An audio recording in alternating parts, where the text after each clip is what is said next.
Hello everyone, this is Day, and today I'm going to be showing you how I make this specific style of cardigan. This is my third time making it. I'm making it for my mom for Christmas, and yeah, I go into, I think four colors. Yeah, this cardigan's 4 colors. It starts with dark gray, which you see it's kind of looks like a black, but it's dark gray. I make 10 rows of half double crochets, and for the length I'm making a medium, which is 126 starting stitches.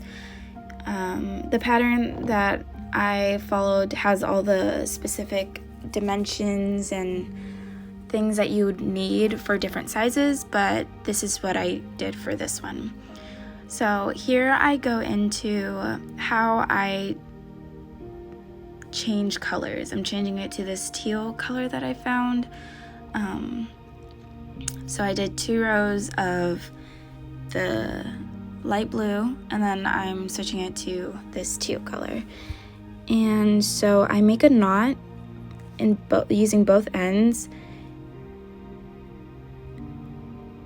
just like that, and I make sure it's very, very tight on both ends. I kind of just take one side and then loop it through with the other piece, and then make sure it's tight, very, very tight, so it doesn't get loose.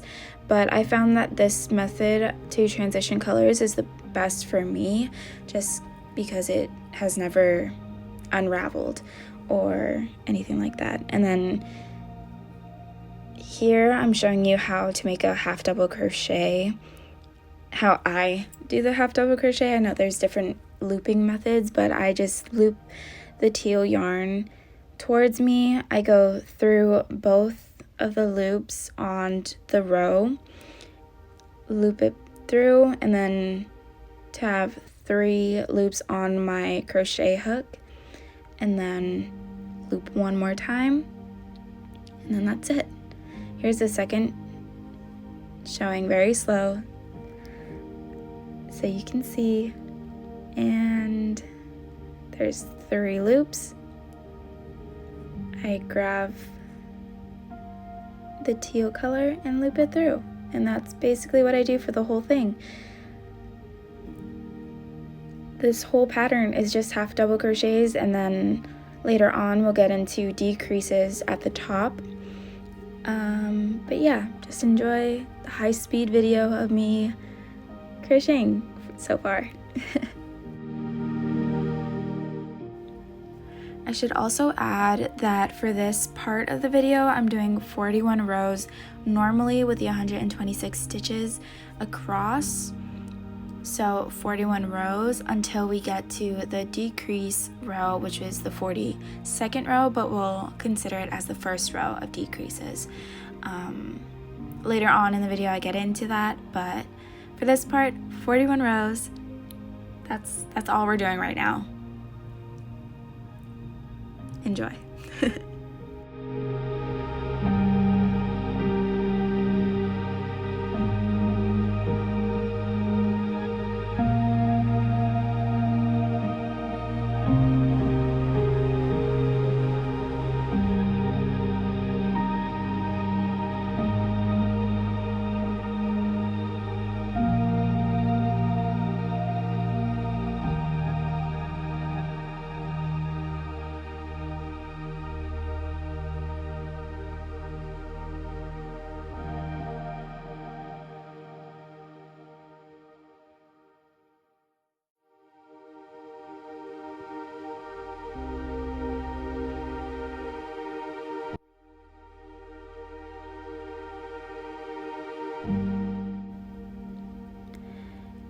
Hello again. I switched my seating position. I'm on my bed now because my desk got very uncomfortable after about 8 or so hours of working on this. I'm currently on, I think, the 20th row, and I stop here, and now it's day 2. which is awesome because I finished the blue part, which was 16 rows total, and then I did 5 rows of the light blue, and then here we will go now into the half double crochet decreases. So I loop the same way as a half double crochet, but instead of just getting one of the stitches, I get 2 of them. So I get the front piece of 2 stitches and then loop my yarn through those 2 to have 3 on my hook. And then I loop it through just like a half double crochet, and then I put my stitch marker where I have that new stitch. And then so I have 40 inwards, 40 stitches in. That's when I do my decreases because we want it to have an angle, and it's getting smaller as we go up a little bit. So we do that for the first row, and then for the second we do not do the decreases. We just go right into it just like a half double crochet where the stitch marker is, and that's it. We just skip it for the second row. On the third row we do it again, and that's the pattern that we go through for the decreases. We do it on each side of the stitch marker, so we have 40 in on the left side of our piece and then 40 in on the right side of the piece. We have our stitch marker on the 41st one because we want to have 40 on the front panel, 40 on the next panel. And this is me just showing you how I do it again, a little bit slower, just so you can see that I'm taking out the stitch marker and going into it, not doing a decrease. And we do that for 9 rows. So total, the bottom body piece is 50 rows, I believe, because we do 41 regular rows with 126, and we do 9 rows with the decreases on both sides, which would give us a specific stitch number that I don't know, but the pattern will show you that information. Yeah, so I just finished that off, and then we'll get into the front pieces and the back pieces. I put new stitch markers, so we're doing 25 for the front pieces. So we do the stitch marker on the 26th stitch, and then for the lower armpit area of the sleeve, we do it from the 26th and the 37th. And then we have the back piece, and we do the same count on the other side of our piece. So we have 25 on the 26th, we have the stitch marker, and then for the distinctions between the armpit and the back area, we have it on the 37th stitch. And then here I'm just showing you how we start our front piece. So I chain 2 and then flip my work and go into the second row for the front piece on the top part. In total we do 20 rows for a size medium, so I just go into that, and yeah.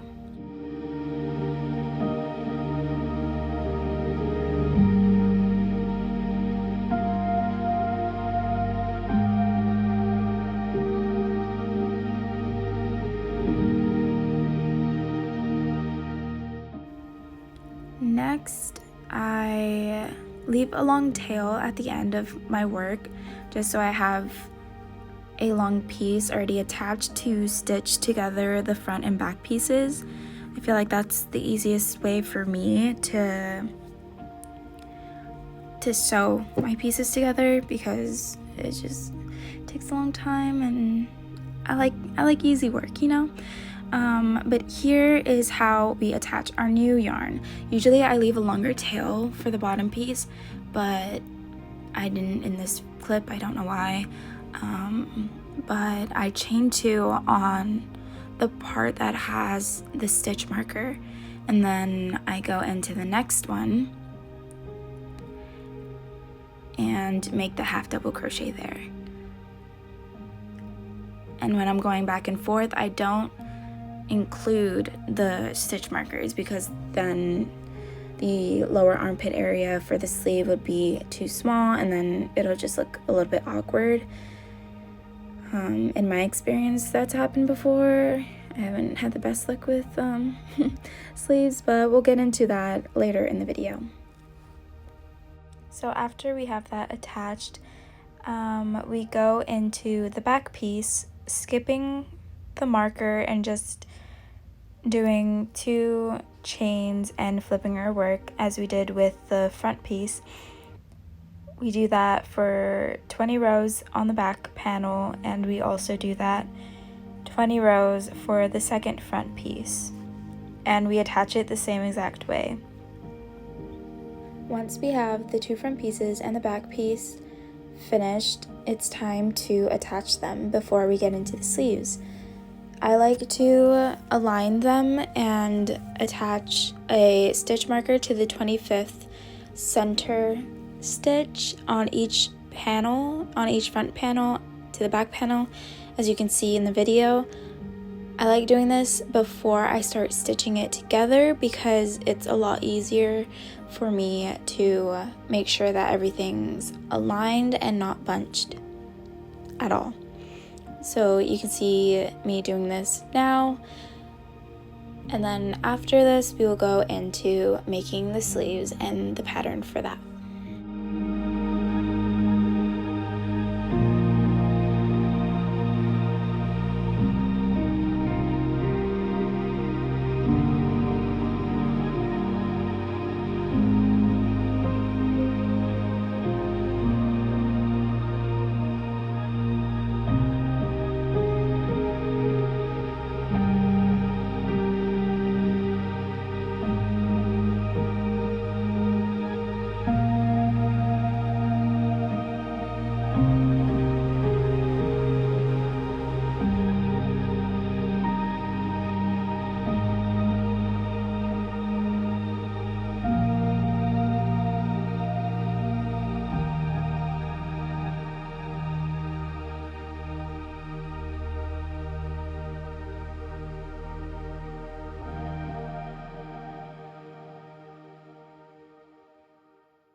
After we stitch the front and back pieces together, we go into our sleeves.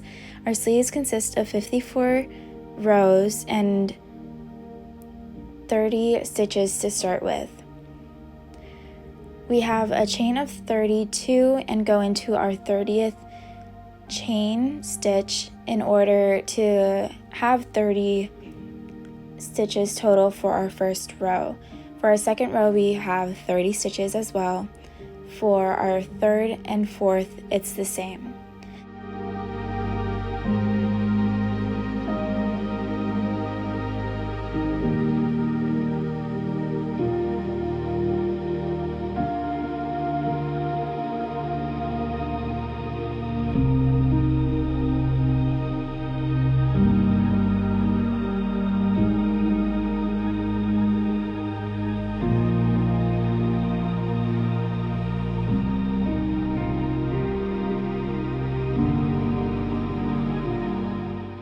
For our next group of 4, we are going to be increasing for the first row of that second group. For increases, we put 2 half double crochets into the first stitch and 2 half double crochets into the last stitch of that first row. The second row we do not increase, but we include those stitches that we added. So we'll have 32, I believe. Yeah, 32 stitches for the second group. And so that first row we do increases, second row no increases, third row no increases, fourth row no increases.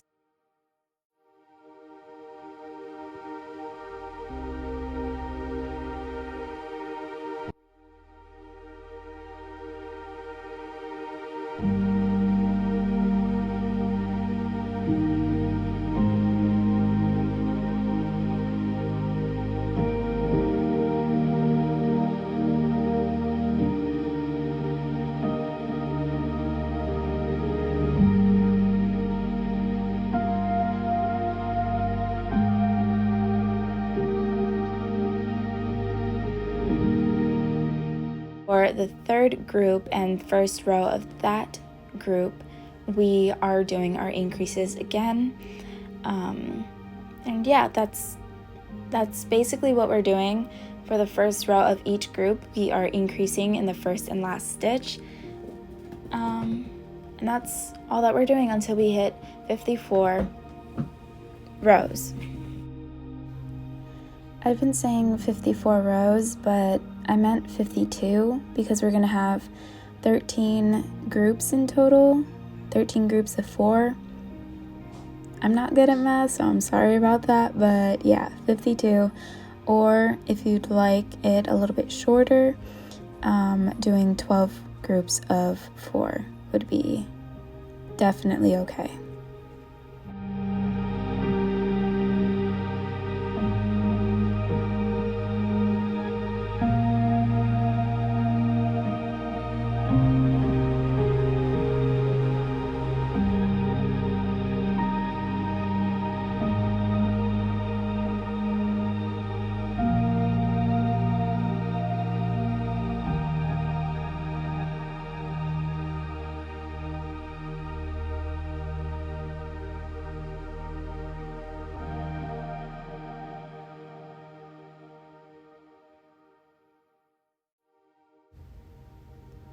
Now it is day 3 of this cardigan project. I'm still working on the sleeves, but this is the second of the 2 sleeves that we have for this cardigan.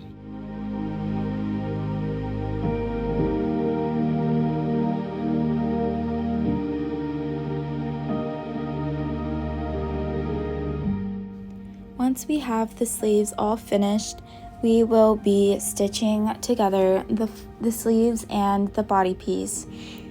To do this, I like to align the corners of the sleeve with the corner of the lower armpit area of the sleeve hole that we have in our body piece. I like to do this because it's the easiest way to make sure that we're not bunching together, we're not leaving too much of the sleeve off of the whole area. And so yeah, I found that this method, doing it before we actually stitch together our sleeve, is a lot easier to make sure our work is neat. We align it and we add the stitch markers, as you will see in the video. And yeah, we just stitch it together and then we move on to our pockets. You'll notice for this section that I also start at the bottom of the sleeve first, in order to make sure that we're going all the way around the top part. As you see here, we're getting to the top part, which is kind of difficult at first because we have to make sure that we're picking up 2 pieces. We're picking up the sleeve piece and we're also picking up the body piece. So I kind of show that here. And yeah, I also like to work with one yarn, like a very long piece of yarn, because it helps us not have to weave so much of the excess yarn pieces at the end of all of our stitching process.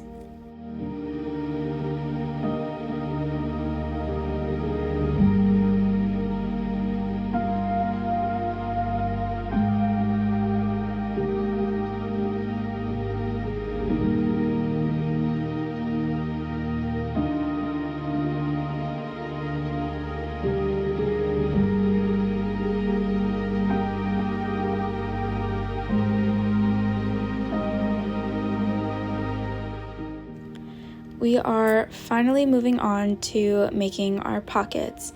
Our pockets will consist of 20 starting chain stitches, and then we will go into our first row with 18 half double crochet stitches. We will have a total of 15 rows once we finish the pocket, and then I will go ahead and show you guys how I stitch the pocket onto the cardigan.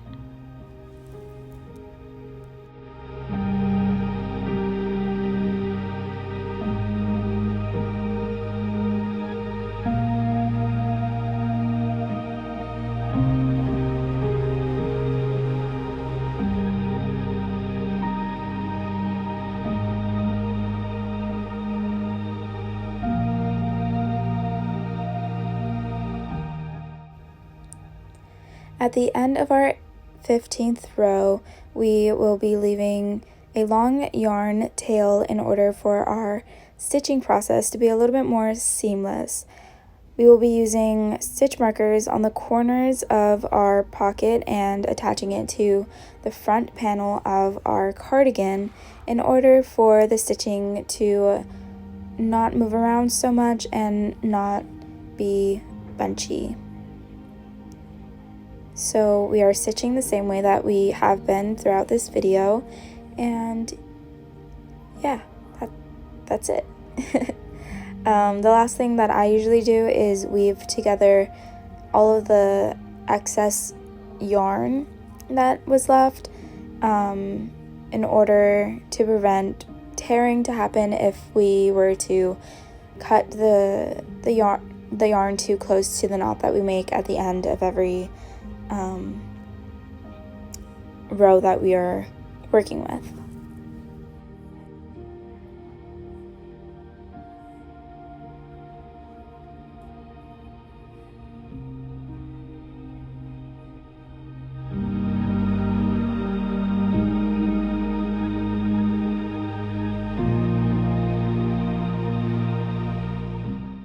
Thank you so much for watching. I hope this video was enjoyable for you all to watch and possibly recreate or learn. I have the pattern linked below, of course, and here is a clip of the finished piece all put together.